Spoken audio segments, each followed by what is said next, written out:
Nous devons examiner le Seigneur Jésus en relation avec le premier Adam et tout ce qui a été introduit par le moyen de ce qui est arrivé avec le premier Adam dans sa chute, non seulement ce qui concerne l'homme et sa condition, mais tout ce que l'acte de désobéissance d'Adam a laissé entrer dans cet univers et ce monde. Cet acte de désobéissance a ouvert la porte à ce pourquoi les forces du mal se tenaient en faction, attendaient l'accès. Adam était cette porte. Elle n'aurait jamais pu entrer sans l'aide d'Adam, mais il ouvrit la porte par sa désobéissance, et les forces du mal ont fait irruption dans la création de Dieu, et ont occupé une position de force très grande pour y amener un état de choses contraire à Dieu, et cela de la façon la plus puissante et la plus terrible.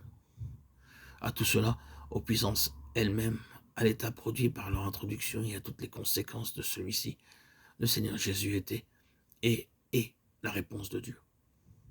Mais il y avait un secret le concernant, un secret que les puissances spirituelles seules pouvaient vraiment discerner.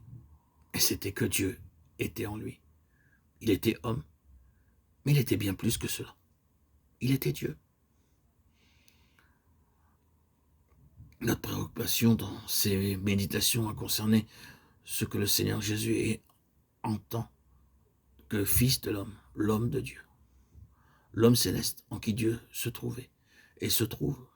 Ce secret, ce mystère caché durant des siècles, caché aux hommes, est le facteur le plus grand à prendre en compte.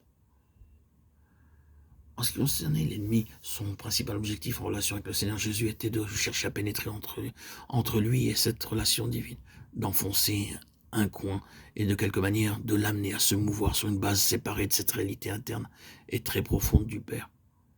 La signification des tentations dans le désert est qu'elles étaient une tentative d'enfoncer ce coin entre lui et son Père, de le faire agir indépendamment du Père, de l'amener à se mouvoir sur sa propre base humaine. L'ennemi savait très bien que si seulement il parvenait à le faire agir de la sorte, il accomplirait avec le dernier Adam ce qu'il avait accompli avec le premier, et qu'il aurait rétabli sa domination et de nouveau acquis la maîtrise.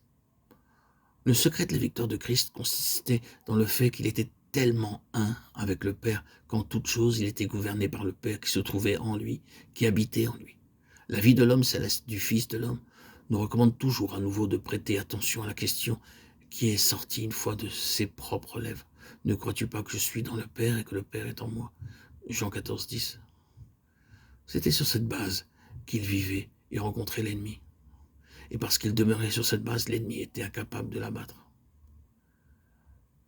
Des tentatives furent souvent faites par le diable pour l'abattre, à la fois directement et par le moyen des hommes. Mais c'était impossible, tandis qu'il demeurait sur cette base, et ceci, il le fit jusqu'à la fin. Et triompha à cause de cette relation intérieure sur laquelle il vivait délibérément, consciemment, de façon persistante. Le Père était en lui, et lui et le Père étaient un. Il demeurait dans le Père, et le Père demeurait en lui.